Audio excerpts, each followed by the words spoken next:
To the human physiology lectures. आज हम पढ़ेंगे कार्डिक एरिथमिया के बारे में। पार्ट 1 यानी कार्डिक एरिथमिया का मैंने एक पहला पार्ट लिया है, जैसे जिसे बोलते हैं एबनॉर्मल साइनस रिदम। कई बार बच्चे कंफ्यूज हो जाते हैं कि एबनॉर्मल साइनस रिदम में हमें क्या क्या चीज़ें मेंशन करनी होती है या इसमें के बीच में क्या क्या डिफरेंस है। हमने इन चीज़ों को एक साथ लेके इस डिफरेंस को क्लियर करने की कोशिश की है। So basically cardiac arrhythmias refers to the disruption of normal cardiac rhythm। जो नॉर्मल कार्डिक रिदम है उसमें किसी भी तरीके का डिसरप्शन यानी ज़्यादा या कमी नोन एज कार्डिक एरिथमियास। ठीक है। So normal cardiac rhythm implies a regular sinus rhythm. जो नॉर्मल कार्डिक रिदम होती है जैसे कि PQRST, ये एक फ्लो में चलता है, एक पैटर्न होता है इसका और वो पैटर्न डिस्टर्ब नहीं होता। ठीक है, तो उसे रेगुलर बोलते हैं।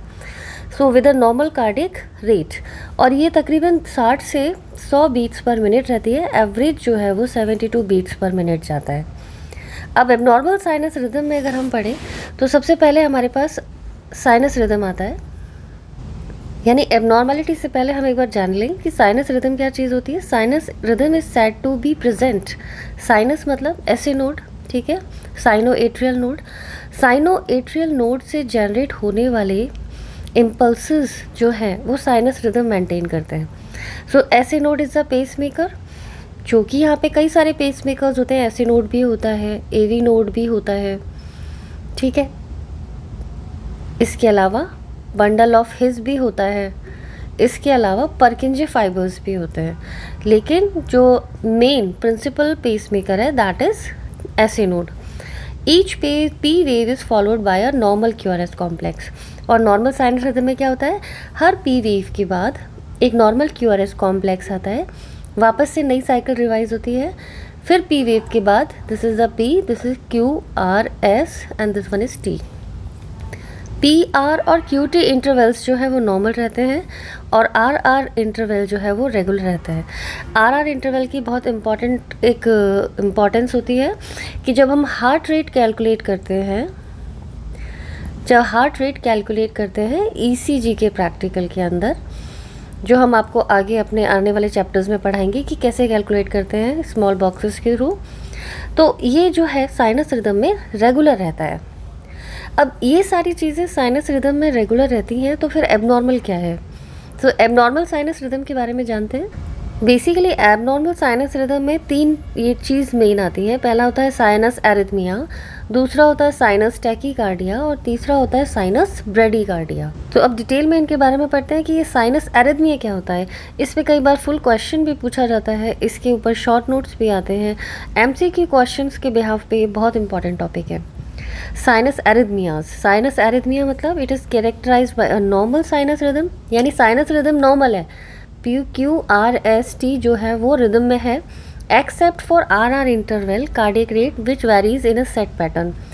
अब हमने आपको यही चीज़ बताई थी कि जब हम हार्ट रेट कैलकुलेट करते हैं तो 2 R वेव्स के बीच के स्मॉल बॉक्सेस को काउंट करके number of boxes divided by 1500 करते हैं। ओके, तो ये हम आपको कैसे करते हैं ये हम आपको नेक्स्ट चैप्टर में बताएंगे, पर फिलहाल यहाँ ध्यान दीजिए कि कार्डियक रेट जो है वेरीज करती है सेट पैटर्न में। और ऐसा बेसिकली देखा जाता है रेस्पिरेशन में, यानी इंस्पायरेशन के टाइम में ये इंक्रीज हो जाती है और डिक्रीज हो जाती है एक्सपायरेशन के टाइम में।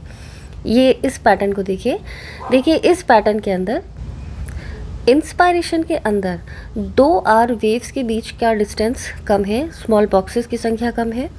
जब हम बात करते हैं एक्सपायरेशन में तो इसके बीच में डिस्टेंस ज़्यादा है। फिर वापस इंस्पायरेशन में ये बॉक्स कम हो गए।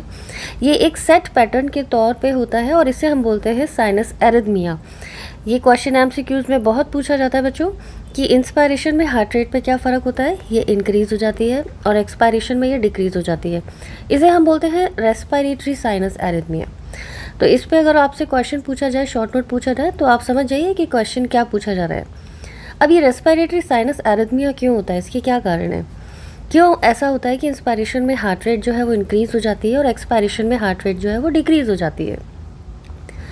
इसके कुछ कारण हैं। सबसे इम्पॉर्टेंट इसका वो होता है ऑल्ट्रेशन इन ऑटोनोमिक एक्टिविटी। ऑटोनोमिक यानी ANS, ठीक है। सिंपैथेटिक एंड पैरासिम्पैथेटिक सप्लाई की जो एक्टिविटी होती है उसमें ऑल्टरेशन पाया जाता है। ये ऑल्टरेशन कैसे होता है? Sinus arrhythmia is mainly due to alteration in vagal activity.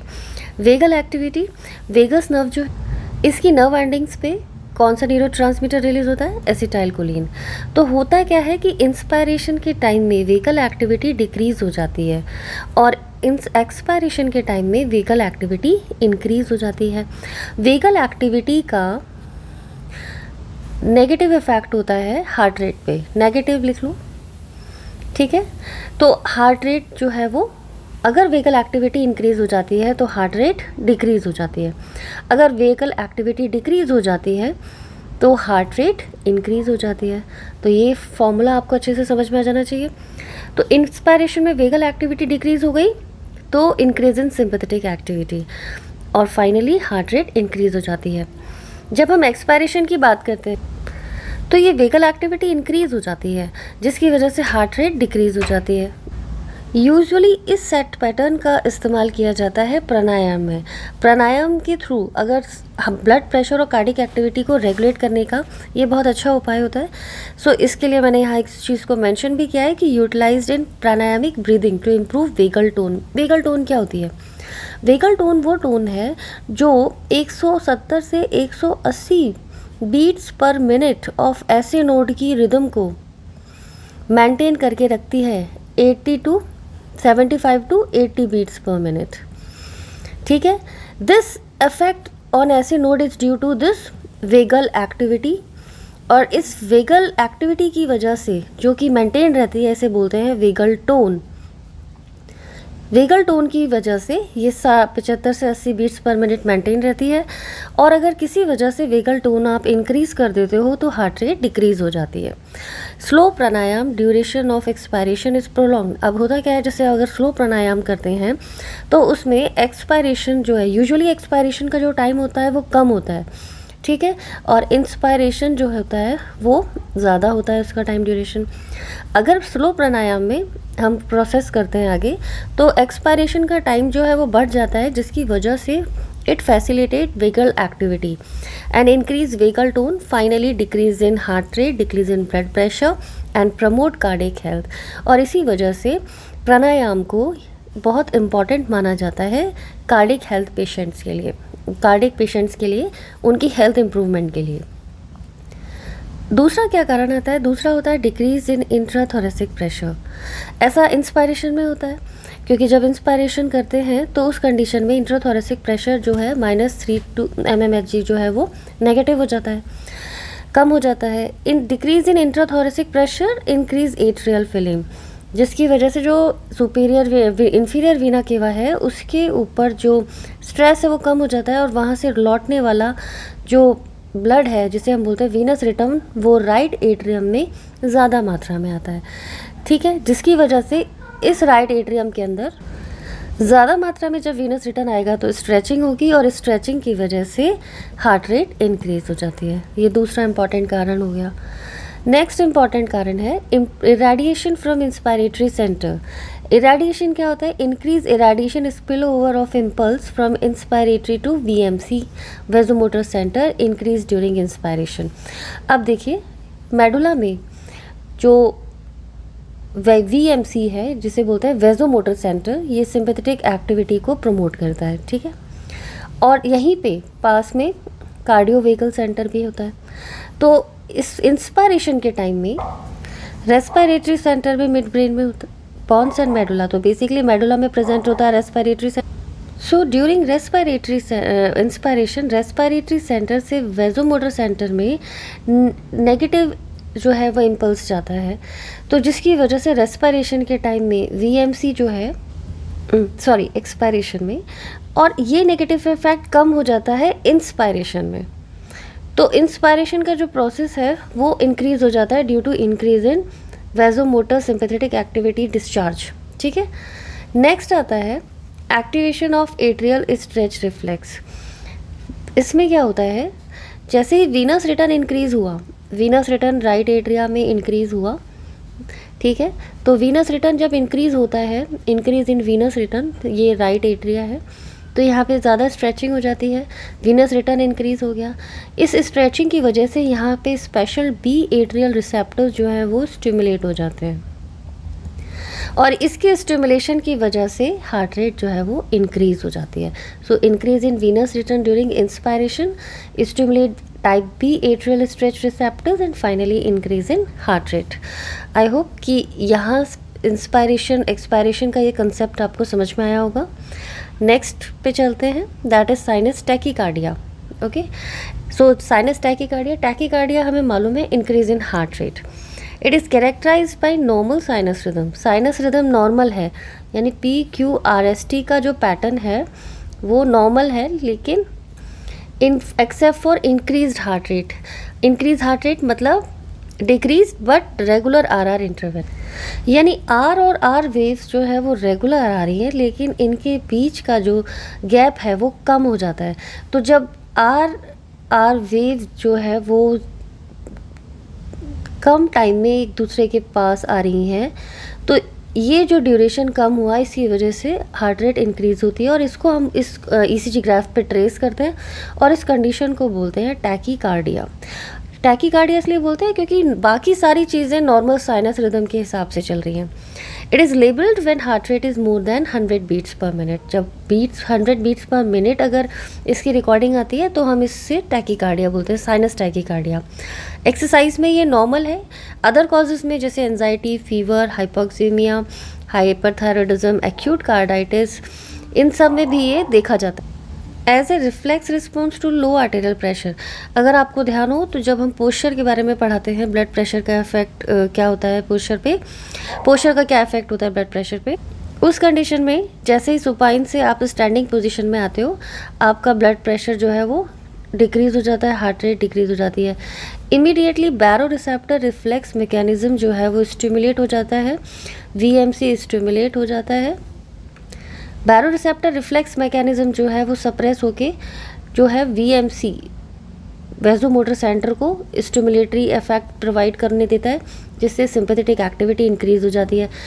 उस रिफ्लेक्स मैकेनिज्म की वजह से सिंपैथेटिक एक्टिविटी इंक्रीज़ हुई और फाइनली क्या हुआ, हार्ट रेट जो है वो इंक्रीज़ हो गई। तो एकदम लो आर्टेरियल प्रेशर, तो ये तो हमने एक नॉर्मल कंडीशन में बताया था।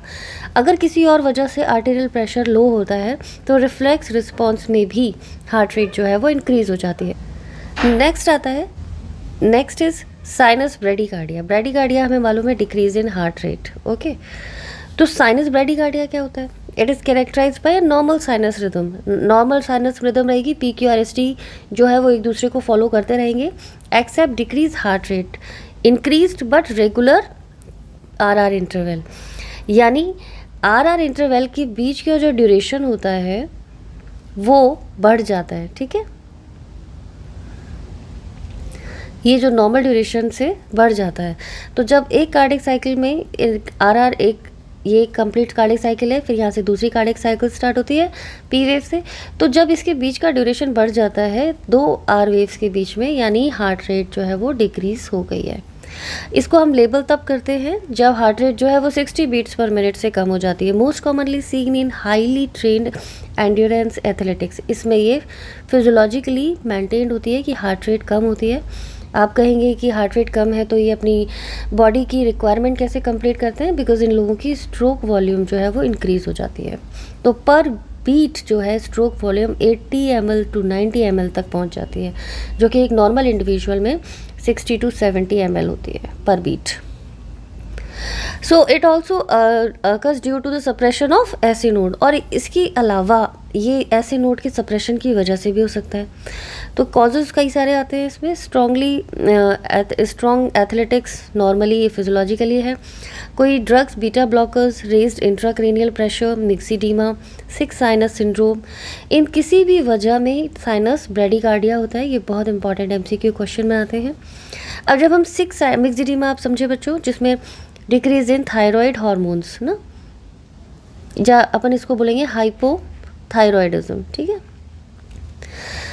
सिक साइनस सिंड्रोम के बारे में जब बात करते हैं तो इसके ऊपर अलग से शॉर्ट नोट पूछ लिया जाता है कि what is this sick sinus syndrome, क्या होता है। सो सिक साइनस सिंड्रोम जो है it's refers to the condition characterized by marked bradycardia accompanied by dizziness and syncope. So usually जो अगर साइनस ब्रेडिकार्डिया है दैट इज़ ओके, एक physiological limit तक, किसी ड्रग की वजह से है तो वो भी रिकवर हो जाता है, मिक्सिडीमा है वो रिकवर किया जाता है। लेकिन अदर कौन से कॉजेज़ हैं जिसकी वजह से जो है हार्ट रेट डिक्रीज़ हो जाए, that is sick sinus syndrome, जिसमें जो पर्सन है वो डिजीनेस और सिनकोप में चला जाता है। तो इसका मेन कॉज क्या है? इसका मेन कॉज है sinus bradycardia that does not improve with sympathetic stimulation और वेगल स्टिमुलेशन। यहाँ वेगल स्टिमुलेशन से मतलब सप्रेशन है, ओके। यानी ऐसी कोई कंडीशन जो है जिसकी वजह से जो सिंपैथेटिक एक्टिविटी है वो इंक्रीज़ नहीं हो पा रही है, यानी इंक्रीज़ हार्ट रेट होने में बहुत दिक्कत हो रही है, इस वजह से सिक साइनस सिंड्रोम डेवलप हो जाता है। दूसरा इंपॉर्टेंट कॉज आता है ऐसे नोडल ब्लॉक, यानी ऐसे नोड से एवी नोड तक जाने वाला या ट्रांसमिट होने वाला इम्पल्स का रूट किसी भी वजह से ब्लॉक हो गया हो, या फिर sinus arrest, complete stoppage of sinus discharge, या फिर ऐसे नोड ने जो है इस जो इम्पल्स जनरेट करने का स्टॉपेज लगा दिया, यानी किसी भी वजह से, किसी भी पैथोलॉजी की वजह से साइनस जो है यानी ऐसे नोड जो है वो इम्पल्स जनरेट ही नहीं कर रहा। This is condition is known as sinus arrest and is this all these causes basically refer to sick sinus syndrome. So sick sinus syndrome is a condition characterized by marked bradycardia accompanied by dizziness and syncope. तो इसमें person जो बेहोश हो जाएगा, syncope में चला जाएगा। अब अगर इसका ECG चेंजेस हम इन तीनों में देखें तो बिल्कुल definitely this is the normal sinus rhythm, okay. Normal sinus rhythm में इंस्पायरेशन में आप देखो तो इंस्पायरेशन में रेट इंक्रीज हो गई, 2 आर वेव्स के बीच का डिफरेंस एक्सपायरेशन में बढ़ गया। So this is sinus arrhythmia, okay.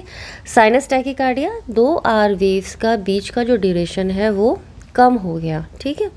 So this is sinus tachycardia. Sinus bradycardia, 2 R waves के बीच का डिफरेंस जो है वो बढ़ गया, तो हार्ट रेट डिक्रीज़ हो गई। तो साइनस ब्रेडिकार्डिया में हार्ट रेट डिक्रीज़ हो गई, साइनस टैकीकार्डिया में हार्ट रेट इंक्रीज़ हो गई।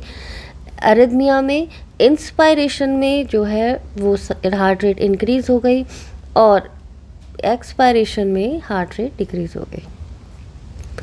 सो आई होप अगर sinus arrhythmia, sinus tachycardia, sinus bradycardia या एबनॉर्मल साइनस रिदम के नाम से आपके सामने क्वेश्चन आए तो आप इसे समझ पाएँ और उसको समझा पाएँ, इससे रिलेटेड क्वेश्चन के आंसर्स दे पाएँ। तो इसी तरीके के और हमारे चैप्टर्स को पढ़ने के लिए please like and subscribe my channel. So wish you all the best, good luck to you, thank you.